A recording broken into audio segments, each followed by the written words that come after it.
ಹೇಳಿದ್ರ ಅಧ್ಯಕ್ಷ ಅಂದ್ರೆ ಹೇಮಾವತಿ ಉದ್ದೇಶಕ್ಕೆ ನಾಲೆ ಪ್ರದೇಶಕ್ಕೆ ಭೂ ಸ್ವಾಧೀನವಾಗಿಲ್ಲ ಅನ್ನೋ ಮಾನ್ಯ ಸದಸ್ಯರು ಇಲ್ಲಿ ಇದು ವ್ಯವಧಾನ ಹೇಗೆ ಅಂದ್ರೆ ನೀವು ಪ್ರಶ್ನೆ ಕೇಳ್ದಂಗ್ ಮಾಡ್ಬೇಕು, ನಾವು ಉತ್ತರ ಕೊಟ್ಟಂಗ್ ಮಾಡ್ಬೇಕು, ಆಮೇಲೆ ನೀವು ಉತ್ತರ ಮತ್ತೆ ಮುಂದಿನ ಕೇಳಬೇಕು. ಮೊನ್ನೆ ತಾವು ಇದೇ ಹೇಳಿದ್ದೆ ಮೊನ್ನೆ ಇದು ಸಂಪ್ರದಾಯ ಆ ತರ ಇದೆ. ಉತ್ತರ ಒದಗಿಸ್ಕೊಟ್ಟಿದ್ದೀವಿ ಮಾನ್ಯ ಅಧ್ಯಕ್ಷರು, ಅವರು ನೇರವಾಗಿ ಉಪ ಪ್ರಶ್ನೆ ಕೇಳ್ತಾ ಇದ್ದಾರೆ. ಉತ್ತರವನ್ನು ಒದಗಿಸಿದ್ದಾರೆ ಅಧ್ಯಕ್ಷರೇ. ಉತ್ತರದಲ್ಲಿ ಯಾವುದೇ ಹೇಮಾವತಿ ನೆರೆಪೀಡಿತ ಪ್ರದೇಶಕ್ಕೆ ಭೂ ಸ್ವಾಧೀನವಾಗಿಲ್ಲ ಅಂತ ಹೇಳಿದರೆ, ಜೊತೆಗೆ ಶೀತಪೀಡ ಪ್ರದೇಶಕ್ಕೂ ಸಹ ಯಾವುದು ಗುರುತಿಸಿಲ್ಲ ಅಂತ ಹೇಳಿದ್ರೆ, ಮೊನ್ನೆ ಅಧ್ಯಕ್ಷ ಅದಕ್ಕೆ ಸಂಬಂಧಪಟ್ಟಂಗೆ ಮೊನ್ನೆ ಸಚಿವರ ಗಮನಕ್ಕೆ ತರೋದೇನಂತಂದ್ರೆ, ಅಕ್ಕಿಬಾಳು ಹೋಬಳಿ ಕೇಂದ್ರ ಅಲ್ಲಿ ಮೊನ್ನೆ ಜಿಲ್ಲಾಧಿಕಾರಿಗಳು A5VC 67/49 50 ದಿನಾಂಕ 10/12/1949 ಜಿಲ್ಲಾಧಿಕಾರಿಗಳು ಸ್ಥಳಾಂತರಕ್ಕೆ ಆದೇಶ ಮಾಡಿದ್ದಾರೆ. ಅದಕ್ಕೆ ಅಕ್ಕಿಬಾಳಿಗೆ ಸಂಬಂಧಪಟ್ಟಂಗೆ, ಜೊತೆಗೆ ದಡದಳ್ಳಿಗೆ ಸಂಬಂಧಪಟ್ಟಂಗೆ 22/12/1950 ಆದೇಶ ಮಾಡಿದ್ದಾರೆ. ಜೈನಹಳ್ಳಿ, ಮಾಚೋಳಲು ಮತ್ತು ಮುದ್ಲಾಪುರಕ್ಕೆ ಸಂಬಂಧಪಟ್ಟಂಗೆ 28/6/1947 ಆದೇಶ ಮಾಡಿದ್ದಾರೆ ಅಧ್ಯಕ್ಷೆ. ಇದು ಮಂದಗೆರೆ ಮತ್ತು ಹೇಮಾವತಿ ನಾಳೆ ಅಣೆಕಟ್ಟು, ಹೇಮಾವತಿ ನದಿಗೆ ಅಡ್ಲಾಗಿ ಅಣೆಕಟ್ಟು ಸಂದರ್ಭದಲ್ಲಿ ಅದು ಶೀತಪೀಡಿತ ಪ್ರದೇಶ ಅಂದ್ಬಿಟ್ಟು ಅದು ಶಿಫ್ಟೆಡ್ ಮಾಡಲಿಕ್ಕೆ ಆದೇಶ ಮಾಡಿದ್ದಾರೆ.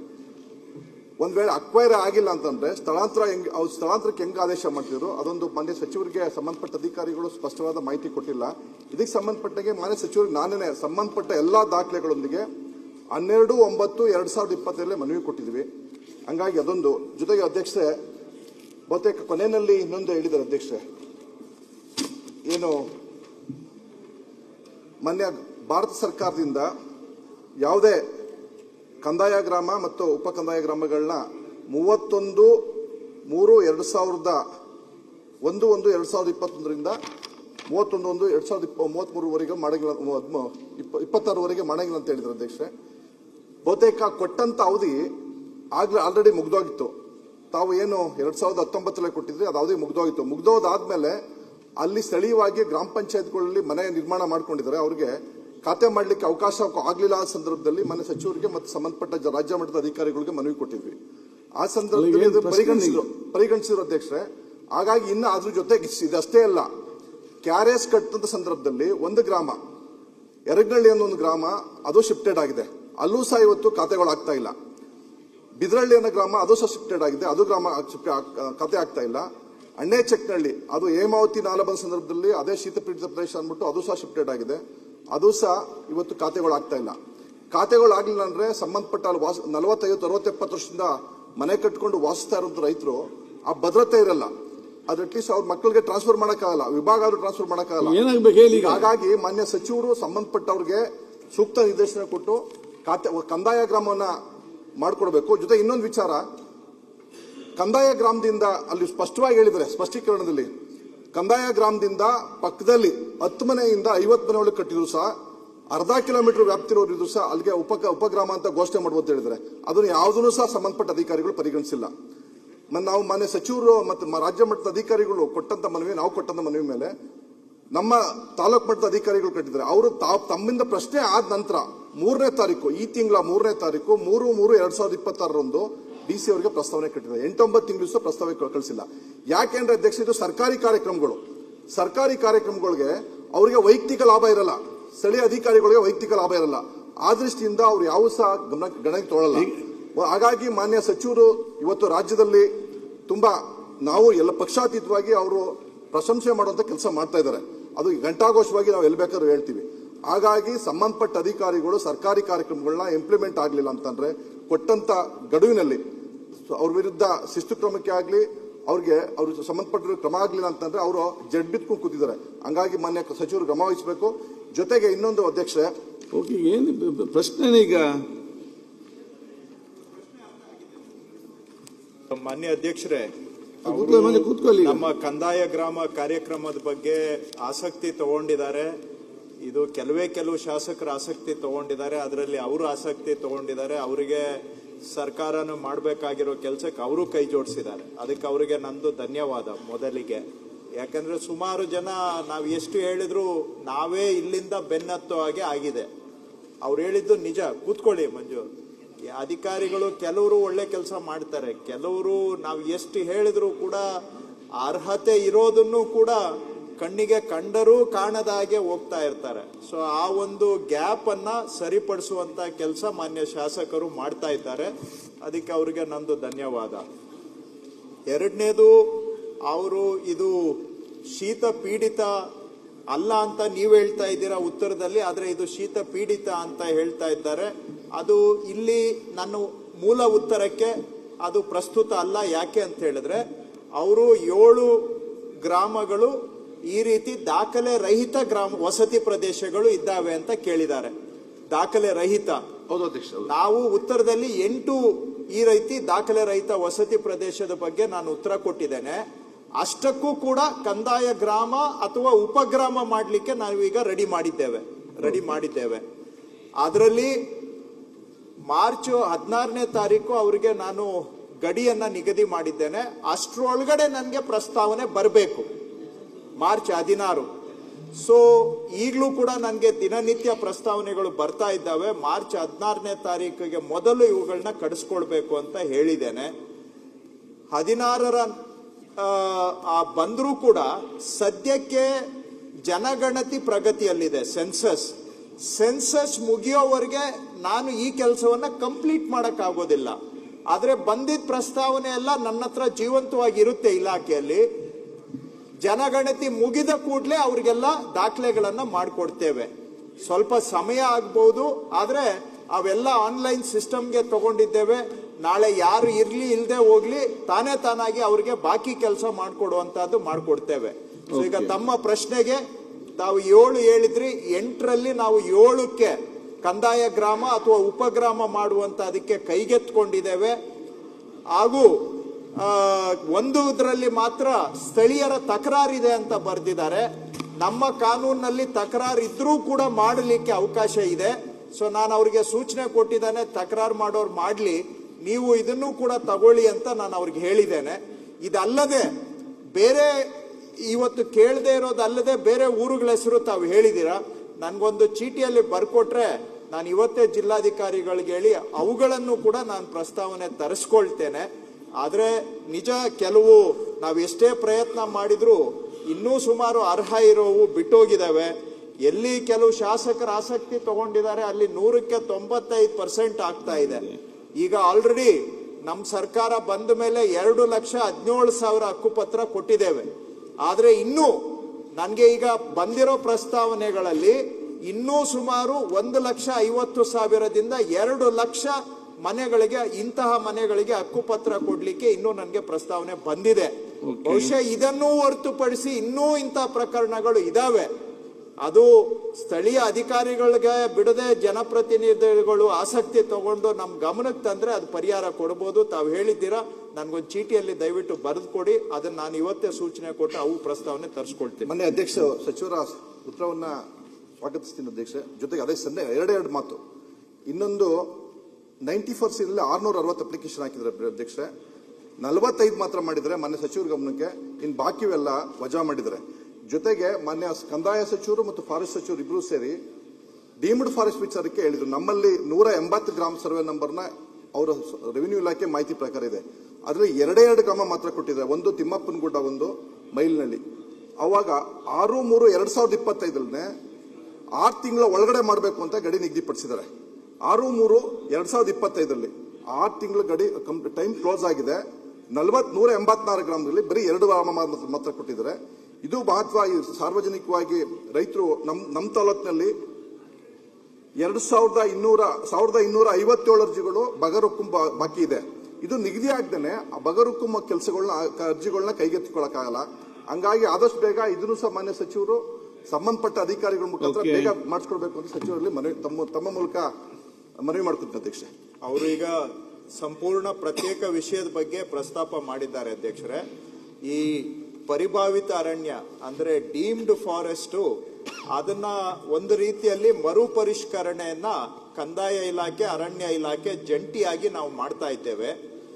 ಸರ್ವೋಚ್ಚ ನ್ಯಾಯಾಲಯದವರು ಕೆಲವು ಅದಕ್ಕೆ ಯಾವ ರೀತಿ ಮರುಪರಿಷ್ಕರಣೆ ಮಾಡಬಹುದು ಅಂತ ಕೆಲವು ಮಾನದಂಡಗಳನ್ನ ಕೊಟ್ಟಿದ್ದಾರೆ. ಅದನ್ನ ನಾವು ಆಧಾರವಾಗಿಟ್ಕೊಂಡು ಎಲ್ಲಾ ಜಿಲ್ಲೆಗಳಲ್ಲೂ ಕೂಡ ಅರಣ್ಯ ಮತ್ತು ಕಂದಾಯ ಇಲಾಖೆ ಜಂಟಿಯಾಗಿ ಸಮಿತಿಯನ್ನ ಮಾಡಿ ಸುಪ್ರೀಂ ಕೋರ್ಟ್ನ ಮಾನದಂಡಗಳ ಪ್ರಕಾರ ಯಾವುದು ನಿಜವಾಗಿ ಪರಿಭಾವಿತ ಅರಣ್ಯ ಅಂತ ಉಳಿಸ್ಕೊಳ್ಬೇಕು, ಯಾವುದನ್ನ ಈ ಹಿಂದೆ ಮಾಡಿರುವ ಪಟ್ಟಿಯಿಂದ ಕೈ ಬಿಡ್ಲಿಕ್ಕೆ ಪ್ರಸ್ತಾವನೆ ಸಲ್ಲಿಸಬಹುದು. ನಾವು ಪ್ರಸ್ತಾವನೆ ಅಷ್ಟೇ, ಅದು ಕೇಂದ್ರ ಸರ್ಕಾರಕ್ಕೆ ಹೋಗಿ ಸುಪ್ರೀಂ ಕೋರ್ಟ್ ಆಕ್ಸೆಪ್ಟ್ ಆಗಬೇಕು. ಈ ಕೆಲಸ ಜಂಟಿ ಸಮೀಕ್ಷೆ ಮಾಡೋದಕ್ಕೆ 6 ತಿಂಗಳು ಗಡಿಯನ್ನ ನಾವು ನಿಗದಿ ಮಾಡಿದ್ವಿ. 6 ತಿಂಗಳ ಒಳಗಡೆ ಆ ಕೆಲಸ ಆಗಿಲ್ಲ ನಿಜ, ಆದ್ರೆ ಇದು ಬಹಳ ಸವಾಲಿನ ಕೆಲಸ ಆಗಿದೆ. ನಾವು ಬೆನ್ನತ್ತಿದ್ದೇವೆ, ಆದಷ್ಟು ಇದಕ್ಕೆ ವೇಗ ಕೊಡುವಂತ ಕೆಲಸ ಮಾಡ್ತೇವೆ. ಆದ್ರೆ ಇದು ಬಹಳ ಸಮಸ್ಯೆಗೆ ಒಂದು ಪರಿಹಾರ ಕೊಡ್ತಾ ಇದ್ದೇವೆ. ಪರಿಭಾವಿತ ಅರಣ್ಯದಿಂದ ನಾನಾ ಸಮಸ್ಯೆಗಳು ಆಗ್ಬಿಟ್ಟಿದೆ, ಅದನ್ನ ಸ್ವಲ್ಪ ಮಟ್ಟಿಗಾದ್ರೂ ಪರಿಹಾರ ಮಾಡುವಂತ ಕೆಲಸ ಸರ್ಕಾರ ಮಾಡ್ತಾ ಇದೆ. ಅದು ಬೇಗ ಆಗ್ಬೇಕು, ಇನ್ನೊಂದ್ ಸ್ವಲ್ಪ ಅಂತ ಹೇಳ್ತಾ ಇದ್ದೀರಾ, ಅದ್ರ ಕಡೆಗೂ ಗಮನ ಕೊಡ್ತೀವಿ. ಮನೆ ಅಧ್ಯಕ್ಷ, ಮನೆ ಸಚಿವರಿಗೆ ಗಮನಕ್ಕೆ, ಇದು ಹಿಂದೆ ಇದ್ದ ಕಾಗೋಡು ತಿಮ್ಮಪ್ಪ ಅವರು ಸಹ ಇದೇ ಕಾರ್ಯಕ್ರಮ ಮಾಡಿದ್ರು. ಆವಾಗ ಉಳ್ಕೊಂಡಂತವ್ರು ಮಾಡಿದ್ರು, ಯಥಾಸ್ಥಿತಿ ಕಳಿಸಿರೋದ್ರಿಂದ ಪುನಃ ಅವಕಾಶ ಕೊಟ್ಟಿದ್ರು. ಅದನ್ನ ಸಂಪೂರ್ಣವಾಗಿ ಈ ಹಂತದಲ್ಲಾದ್ರೂ ಸಹ ನಾವು ತುಂಬಾ ನಿರೀಕ್ಷೆ ಇಟ್ಕೊಂಡಿದ್ದೀವಿ. ಇದರಿಂದ ಬಹುತೇಕ ರಾಜ್ಯದ ಅನೇಕ ರೈತರಿಗೆ ಅನುಕೂಲ ಆಗುತ್ತೆ. ಕೆಲಸ ಕಾರ್ಯದರ್ಶಿ ವರದಿ ಮಾಡಿಕೊಡ್ಬೇಕು ಅಂತ ಮೂಲಕ ಮನವಿ ಮಾಡ್ಕೊತಿದ್ದೀವಿ.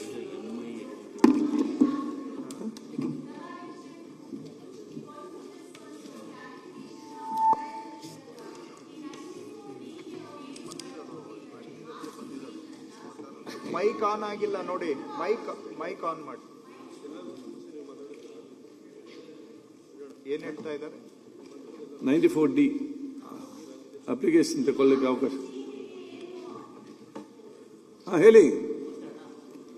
ಮಾರ್ಚ್ 16 ಅಂತ ಏನು ಅವರು ಗಡುವು ಕೊಟ್ಟಿದ್ದಾರೆ 94Dಗೆ, ಅದು ಅವಶ್ಯಕತೆ ಇದೆಯಾ ಅಂತ. ಮಾರ್ಚ್ 16ಕ್ಕಿಂತ ಹೆಚ್ಚಾಗಿ ಯಾಕೆ ಸಮಯ ಕೊಡಬಾರ್ದು? ಯಾವ ರೀತಿ 94Cಗೆ ಯಾವುದೇ ಒಂದು ಅಂದ್ರೆ ಮೊದಲು ಒಂದು ಪರಿಮಿತಿ ಇತ್ತು, ಇನ್ನು ಅದು ಪರಿಶೀಲನೆ ನಡೀತಾ ಇದೆ. 94D ಏನಿದೆ ಅದನ್ನ ನಾವು 15 ಅವ್ರದ್ದು ಒಂದು ಮಾನದಂಡ ಇದೆ, ಇಷ್ಟು ಮನೆಗಳಿರ್ಬೇಕು ಅಂತ, ಗುಂಪು ಮನೆಗಳು. ಅದನ್ನ ಕಂಟಿನ್ಯೂಸ್ ಆಗಿ ಪ್ರಾಸೆಸ್ ಮಾಡಿದ್ರೆ ಒಳ್ಳೇದಾಗುತ್ತೆ ಅಂತ ನಾನು ಅನ್ಕೊಂತೀನಿ. ಯಾಕಂದ್ರೆ ಅವ್ರು ಹೇಳ್ದಾಗೆ ಕಂದಾಯ ಸಚಿವರು ಅವ್ರ ಉತ್ತರದಲ್ಲಿ ಹೇಳ್ತಾ ಇದ್ರು, ಇನ್ನೂ ಅದು ಎಲ್ಲಾ ಜನರಿಗೂ ತಲುಪಿಲ್ಲ ಅಥವಾ ಆ ಮಟ್ಟಕ್ಕೆ ಶಾಸಕರು ಕೆಲಸ ಮಾಡ್ತಾ ಇಲ್ಲ ಅಂತ.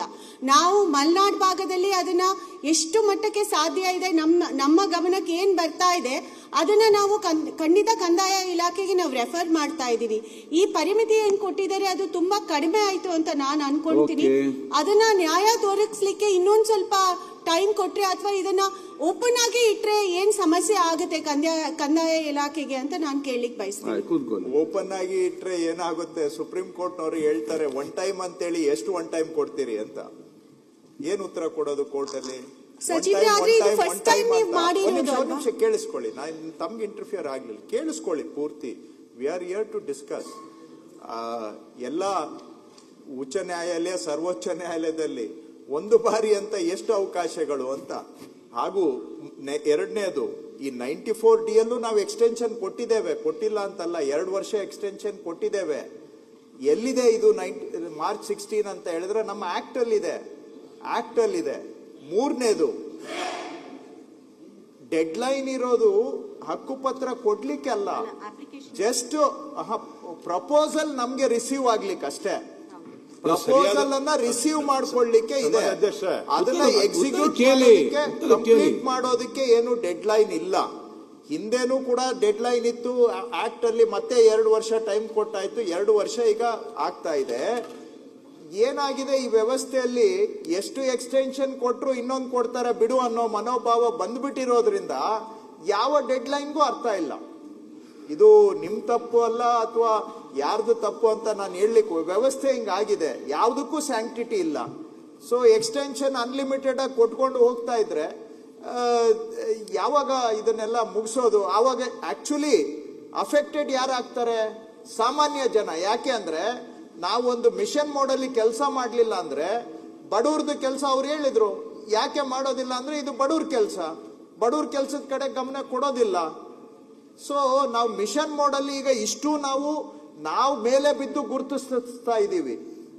ಎಷ್ಟೋ ವಿಷಯಗಳ ಇವು ನಾವು ಇದು ಹೇಳಕ್ ಹೋದ್ರೆ ಡೀಟೇಲ್ ಆಗಿ ಬಹಳ ಟೈಮ್ ಆಗುತ್ತೆ. ಸ್ಯಾಟಲೈಟ್ ಫೋಟೋಸ್ ಕೊಟ್ಟಿದ್ದೇವೆ, ಯಾವುದು ಕಂದಾಯ ಗ್ರಾಮ ಇದೆ, ಯಾವುದು ಮನೆಗಳಿದಾವೆ ಆದ್ರೆ ಗ್ರಾಮ ಇಲ್ಲ, ಸ್ಯಾಟಲೈಟ್ ಫೋಟೋ ಇಟ್ಕೊಂಡಾದ್ರೂ ಮಾಡಿ ಅಂತ ಹೇಳಿದ್ದೇವೆ. ಜಲ್ ಜೀವನ್ ಮಿಷನ್ ಡೇಟಾ ತಗೊಂಡ್ ಮಾಡಿ ಅಂತ ಹೇಳಿದ್ದೇವೆ. ಒಂದಲ್ಲ ಎರಡಲ್ಲ, ನಾವೇ ಸರ್ಕಾರದಲ್ಲಿ ಬೆನ್ನತ್ತಿ ಮಾಡಿಸ್ತಾ ಇದ್ದೇವೆ. ಆದ್ರೂ ಕೂಡ ಕೆಲವು ಬಿಟ್ಟೋಗ್ತಾ ಇರೋದು ದುರಾದೃಷ್ಟ. ಬಟ್ ನಾವಂತೂ ಯಾವ ಎಫರ್ಟ್ ಅನ್ನು ಸ್ಪೇರ್ ಮಾಡಿಲ್ಲ ಇದನ್ನ ಗುರುತಿಸ್ಲಿಕ್ಕೆ. ಈಗ ಕೊನೆಗೆ ಅವ್ರಿಗೆ ಹೇಳುವಂತದ್ದು ಓಪನ್ ಎಂಡೆಡ್ ಬಿಟ್ರೆ ಏನು ಅಂದ್ರೆ, ದಿನ ನೀವು ಎಷ್ಟು ಬೇಕಾದ್ರೂ ಪ್ರೈವೇಟ್ ಲ್ಯಾಂಡ್ ಆಗ್ಲಿ ಸರ್ಕಾರ ಲ್ಯಾಂಡ್ ಆಗ್ಲಿ ಎನ್ಕ್ರೋಚ್ ಮಾಡ್ತಾ ಇರಿ, ನಾವು ನಿಮ್ಗೆ ಇವತ್ತಲ್ಲ ನಾಳೆ ಹಕ್ಕುಪತ್ರ ಕೊಟ್ಟಿದೀವಿ ಅಂತ ಸಂದೇಶನೂ ಕೊಟ್ಟಂಗ ಆಗುತ್ತಲ್ವಾ? ಅದನ್ನು ಯೋಚನೆ ಮಾಡಿ ನೀವು. ಅದಾಗಬಾರ್ದು. ಯಾವ್ದು ಹಿಂದೆ ಆಗೋಗಿದೆ ಅವ್ರಿಗೆ ಪರಿಹಾರ ಕೊಡಬೇಕು, ಆದ್ರೆ ಇನ್ನು ಮುಂದೆ ಈ ರೀತಿ ಆಗದಾಗೂ ನೋಡ್ಕೋಬೇಕು. ಈ ಜವಾಬ್ದಾರಿನೂ ನಮ್ಮ ಮೇಲಿದೆ. ಬಟ್ ನಾವು ಪ್ರಯತ್ನ ಮಾಡ್ತೇವೆ, ನೀವು ಸ್ವಲ್ಪ ಸಹಕಾರ ಮಾಡಿ ಅಂತ ಕೇಳ್ತಾ ಇದ್ದೀನಿ ಅಷ್ಟೇ. ಈಗ ಪ್ರಶ್ನೋತ್ತರ ಮುಗಿದಿದೆ, ಲಿಖಿತ ಮೂಲಕ ಪ್ರಶ್ನೆ ಮಂಡಿಸುವುದು. ಅಧ್ಯಕ್ಷ ಒಂದೇ ಒಂದು ನಿಮಿಷ. ಅಧ್ಯಕ್ಷ ಒಂದ್ ಸೆಕೆಂಡ್. ಅಧ್ಯಕ್ಷ, ಇದೇನಾಗಿದೆ, ನಾನು ಮೊನ್ನೆ ಕಂದಾಯ ಸಚಿವರು ಹೇಳಿದ ಮಾತನ್ನ ಒಪ್ಕೋತೇನೆ. ಆದ್ರೆ ಹಳ್ಳಿಲಿ ಏನಾಗಿದೆ, ಹಿಂದೆ ಏನ್ ಗ್ರಾಮ ಠಾಣೆಗಳಿತ್ತು, ಗ್ರಾಮ ಠಾಣದ ವ್ಯಾಪ್ತಿ ಮೀರ್ಲಿಲ್ಲ. ಈಗ ಹಿಂದೆ ನಾನು ಸನ್ಮಾನ್ಯ ಸಚಿವರ ಹತ್ರ ಈ ಬಗ್ಗೆ ಚರ್ಚೆನೂ ಮಾಡಿದ್ದೇನೆ. ಜೊತೆಗೆ ಗ್ರಾಮೀಣಾಭಿವೃದ್ಧಿ ಸಚಿವರ ಜೊತೆಲೂ ಚರ್ಚೆ ಮಾಡಿದ್ದೇನೆ. ಕಂದಾಯ ಇಲಾಖೆಯಲ್ಲಿ ಏನ್ ಮೂಲ ಗ್ರಾಮ ಠಾಣೆ ಬಿಟ್ಟು ಏನ್ ಮನೆಗಳು ಕಟ್ಕೊಂಡಿದ್ದಾರೆ, ಅವ್ರಿಗೆ ಹೊಸ ಕಾನೂನು ಪ್ರಕಾರ ನಾವು ಏನು ಹಕ್ಕುಪತ್ರಗಳನ್ನ ಕೊಡ್ಲಿಕ್ಕೆ ಆಗ್ತಾ ಇಲ್ಲ. ಈಗ ಅವರು ಒಂದ್ ಕಡೆ 94C 94D ವ್ಯಾಪ್ತಿಗೆ ಬರಲ್ಲ ಸ್ವಂತ ಜಮೀನು, ಇನ್ನೊಂದು ಗ್ರಾಮ ಠಾಣೆ ವ್ಯಾಪ್ತಿಯಿಂದ ಏನು ನಮ್ಮ ವಿಲೇಜ್ ಇಂದ 1 ಕಿಲೋಮೀಟರ್ ಒಂಥರ ಅದಿಲ್ಲ ಉಪಗ್ರಾಮನ ಮಾಡಕ್ ಆಗೋದಿಲ್ಲ, ಇಲ್ಲ ಅವ್ರಿಗೆ ಮತ್ತೊಂದು ಪರಿಹಾರ ಕೊಡ್ಲಿಕ್ಕೆ ಆಗೋದಿಲ್ಲ. ಇದು ಯಾವ್ದಾರ ಒಂದು ಸೀಮಿತವಾದಂತ ಸಮಯದಲ್ಲಿ ಅದು ಪರಿಹಾರ ಆಗ್ಲಿಲ್ಲ ಅಂತ ಹೇಳಿದ್ರೆ ಆ ಸಮಸ್ಯೆ ಶಾಶ್ವತವಾಗಿ ಉಳ್ಕೊತಾ ಹೋಗ್ತದೆ. ಸ್ವಾತಂತ್ರ್ಯ ನಂತರ ಈಗ ಚರ್ಚೆ ಯಾಕೆ? ಅದಕ್ಕೂ ಉತ್ತರ ಬಹಳ ದೀರ್ಘ ಇದೆ, ಆದರೆ ದೀರ್ಘವಾಗಿ ಹೇಳಕ್ ಹೋಗದೆ ಸಂಕ್ಷಿಪ್ತವಾಗಿ ಹೇಳ್ತೇನೆ. ಯಾರು ಕ್ರಯಪತ್ರ ಮಾಡಿ ಖರೀದಿ ಮಾಡ್ಕೊಂಡಿದ್ದಾರೆ, ಗ್ರಾಮ ಠಾಣಾ ಹೊರಗಡೆ ಇದ್ದಾರೆ, ಅವ್ರಿಗೆ ಬಿ ಖಾತಾ ಕೊಡೋದ್ರ ಮುಖಾಂತರ ಅವ್ರಿಗೆ ಒಂದು ಪರಿಹಾರ ಕೊಡ್ತಾ ಇದ್ದೇವೆ. ಅದು ಕೂಡ ಒನ್ ಟೈಮ್. ಇನ್ನು ಮುಂದೆ ಆ ರೀತಿ ಯಾರು ಮಾರಾಟ ಮಾಡ್ಲಿಕ್ಕೂ ಆಗೋದಿಲ್ಲ, ಖರೀದಿ ಮಾಡ್ಲಿಕ್ಕೂ ಆಗದಂಗೆ ನಾವು ಬಂದ್ ಮಾಡಿದ್ದೇವೆ. ಹಿಂದೆ ಖರೀದಿ ಮಾಡ್ಕೊಂಡ್ಬಿಟ್ಟಿದ್ದಾರೆ, ಕನ್ವರ್ಷನ್ ಇಲ್ಲ, ಪ್ಲಾನ್ ಅಪ್ರೂವಲ್ ಇಲ್ಲ, ಕೃಷಿ ಭೂಮಿಯಲ್ಲಿ ಲೇಔಟ್ ಮಾರಿದ್ದಾರೆ. ಕ್ರಯಪತ್ರ ಇದ್ರೆ ಅವ್ರಿಗೆ ಬಿ ಖಾತಾ ಕೊಡ್ತೇವೆ ಪಂಚಾಯಿತಿಯಲ್ಲಿ ಮತ್ತು ಮುನ್ಸಿಪಾಲಿಟಿಯಲ್ಲಿ. ಕ್ರಯಪತ್ರ ಇಲ್ಲದೆ ಹೋದ್ರೆ ಅದನ್ನ 94D ಒಳಗಡೆ ಸೇರಿಸ್ಕೊಂಡು ಮಾಡಿ. ಸೊ ಇವೆರಡಕ್ಕೂ ಕೂಡ ಒಂದಕ್ಕೆ ಒಂದು ಸೊಲ್ಯೂಷನ್, ಇನ್ನೊಂದು ಪರಿಸ್ಥಿತಿಗೆ ಮತ್ತೊಂದು ಸೊಲ್ಯೂಷನ್. ಕ್ರಯಪತ್ರ ಇಲ್ಲದೆ ಇದ್ರೆ ಅದನ್ನ ದಾಖಲೆ ರಹಿತ ವಸತಿ ಪ್ರದೇಶ ಅಂತ ಪರಿಗಣಿಸಿ ಅದನ್ನ ಈ 38A ಅಥವಾ 94D ಕೆಳಗಡೆ ತಗೊಂಡು ಮಾಡಿ ಅಂತ ನಾನು ಸೂಚನೆ ಕೊಟ್ಟಿದ್ದೇನೆ. ಇದನ್ನ ಎಲ್ಲೆಲ್ಲಿ ಶಾಸಕರುಗಳು, ನಾನು ಪದೇ ಶಾಸಕರು ಒತ್ತುತ್ತಾ ಇದ್ದೀನಿ ಅಂತ ದಯವಿಟ್ಟು ಬೇಜಾರು ಮಾಡ್ಕೋಬೇಡಿ, ಆದ್ರೆ ಎಲ್ಲಿ ಈಗ ಅಧಿಕಾರಿಗಳು ಮಾಡೋಷ್ಟು ಮಾಡಿದ್ದಾರೆ, ಆದ್ರೆ ಎಲ್ಲಿ ಶಾಸಕರುಗಳು ಆಸಕ್ತಿ ತಗೊಂಡಿದ್ದಾರೆ ಅಲ್ಲಿ ಸ್ವಲ್ಪ 90% ಕವರೇಜ್ ಆಗಿದೆ. ಸೊ ನಿಮ್ಗೆ ಪ್ರಶ್ನೆಗೆ, ಅವರು ಕ್ರಯಪತ್ರ ಇದ್ರೆ ಬಿ ಖಾತಾ ಸಿಗುತ್ತೆ,